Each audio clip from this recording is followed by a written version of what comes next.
Bismillahirrahmanirrahim. Wasari'u ila maghfiratin min rabbikum wa jannatin 'arduha as-samawati wal ardu u'iddat lil muttaqin alladzina yunfiquna fis sarra'i wad-dharra'i wal kadhimina al-ghayza wal 'afina 'anil nas wallahu yuhibbul muhsinin walladzina idza fa'alu fahishatan aw zalamu anfusahum dzakarullaha fastaghfaru lidhunubihim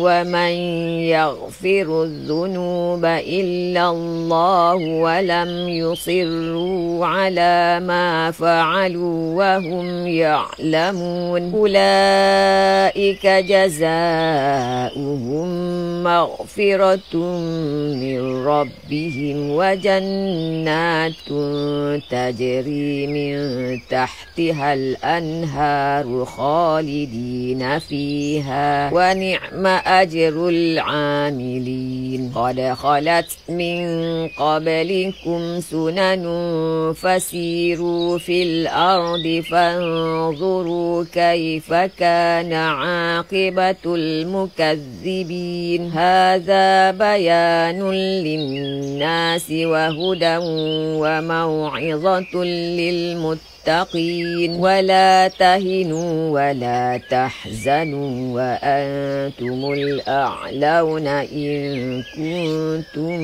مؤمنين إن يمسسكم قرح فقد مس القوم قرح مثله وتلك الأيام نداولها بين الناس وليعلم الله الذين آمنوا ويتخذ منكم شهداء والله لا يحب الظالمين صدق الله العظيم.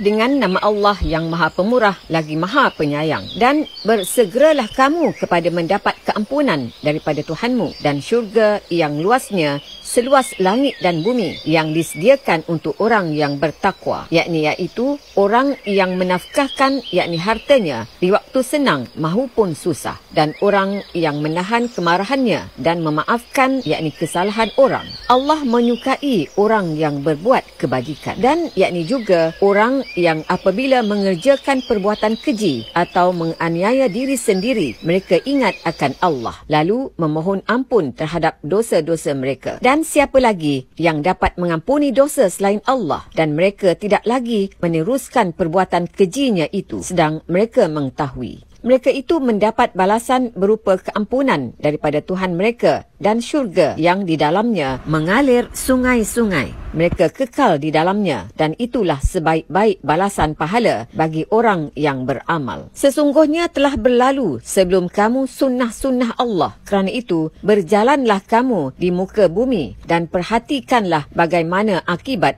kesudahan orang yang mendustakan rasul-rasul. Al-Quran ini adalah penerang bagi seluruh manusia dan petunjuk serta pengajaran bagi orang yang bertakwa. Janganlah kamu bersikap lemah dan janganlah pula kamu bersedih hati, padahal kamulah orang yang paling tinggi darjatnya jika kamu orang yang beriman. Jika kamu pada perang Uhud mendapat luka, maka sesungguhnya kaum kafir itu pun pada perang Badar mendapat luka yang serupa. Dan masa kejayaan dan kehancuran itu kami gilirkan di antara manusia, agar mereka mendapat pengajaran, dan supaya Allah membezakan orang yang beriman dengan orang kafir, dan supaya sebahagian kamu dijadikannya gugur sebagai syuhada, dan Allah tidak menyukai orang yang zalim. Benarlah firman Allah yang Maha Agung itu.